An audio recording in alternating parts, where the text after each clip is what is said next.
बहुत सारे spiritual healers हैं जो कि ये बोलते हैं कि हमने बहुत सारी डेडली डिजीज़ को सॉल्व कर दिया है, चाहे वो कैंसर हो गया, कुछ भी हो गया। तो इंडिया में क्या होता है ना, आज भी लोग झाड़ फूक में पहले जाते हैं, पानी पड़ के दे दिया, किसी से फूक डलवा ली, कुछ भी कर लिया।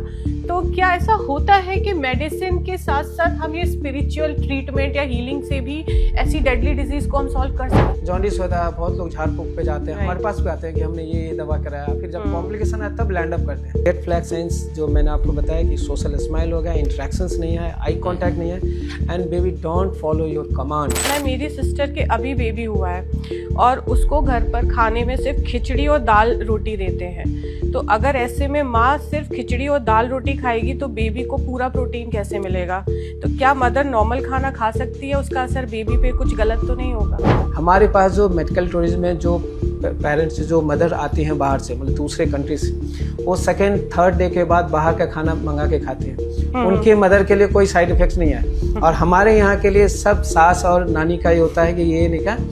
खासकर 1 या 2 महीने के जो बच्चे हैं वो अपनी बीमारियों को बता नहीं पाते, वो रोते रहते हैं, माँ बाप का कंसर्न थोड़ा सा बढ़ जाता है और कई लोग कहने लग जाते हैं पता नहीं पेट में दर्द तो नहीं है। नहीं, एम चार्ट होता है, MCHAT, M chart screening test आप निकालेंगे। देयर आर 20 क्वेश्चन, आप उसमें टाइप करते जाइए जो भी क्वेश्चन है कि यस नो या जैसे, उसके स्कोरिंग आ जाता है, उसमें आपको स्कोरिंग आ जाएगा कि माइल्ड है, मॉडरेट है, सीवियर। बेटी को खसरा हुआ था, फैमिली वालों ने डॉक्टर के पास जाने से मना कर दिया, बोले कि डॉक्टर को दिखाने से माता और ज़्यादा नाराज़ हो जाती हैं, इसलिए उन्होंने घर में ही ठीक कर दिया टोटके करके। तो पर ऐसे में डॉक्टर के पास जाना चाहिए या नहीं?